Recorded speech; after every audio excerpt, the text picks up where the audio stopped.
فطرت اسلام پر پیدا کیا، جس نے بشر انسان کو فطرت اصول اسلام پر پیدا کیا، یعنی اسلام کے اصول پر اللہ تعالیٰ نے انسان کو پیدا کیا۔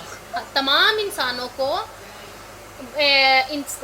فطرت اسلام پر پیدا کیا گیا ہے۔ محمد مصطفیٰ کے نام پر شیدا کیا، جس نے محمد مصطفیٰ شیدا کرنا یعنی قربان کرنا، اور سب کو حضرت محمد صلی اللہ علیہ وآلہ وسلم کی محبت کے نام پر قربان ہونے والا بنایا، یعنی سب کو نبی کریم صلی اللہ علیہ وسلم کی محبت پر قربان ہونے والا بنایا۔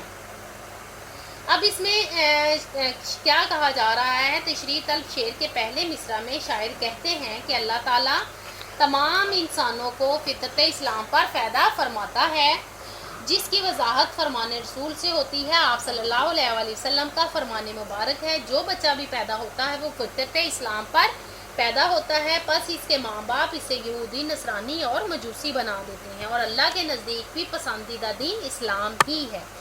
بے شک دین اللہ تعالیٰ کے نزدیک صرف اسلام ہی ہے۔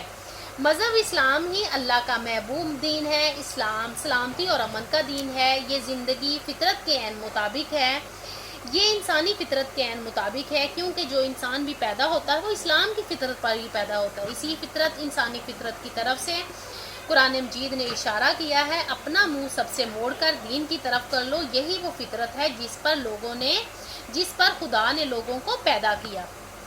دوسرے مصرع میں شاعر کہتے ہیں کہ اللہ تعالیٰ نے یہ کائنات اپنے محبوب حضرت محمد صلی اللہ علیہ وسلم کی خاطر تخلیق فرمائی، اور پھر اپنی تمام مخلوقات کو نبی کریم صلی اللہ علیہ وسلم کے نام پر قربان ہونے کا درس دیا۔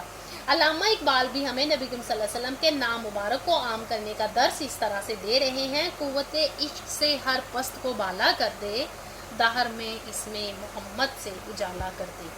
اصل میں شاعر ہمیں مقصد تخلیق کائنات بتا رہے ہیں کہ اللہ تعالیٰ نے رنگ و نور کا یہ میلہ صرف اپنے محبوب کے لیے لگایا ہے، اسی لیے تو اللہ تعالیٰ ایمان والوں سے مخاطب ہے۔ بے شک اللہ اور اس کے فرشتے نبی کریم صلی اللہ علیہ وآلہ وسلم پر درود بھیجتے ہیں، اے ایمان والو تم بھی ان پر درود و سلام بھیجا کرو۔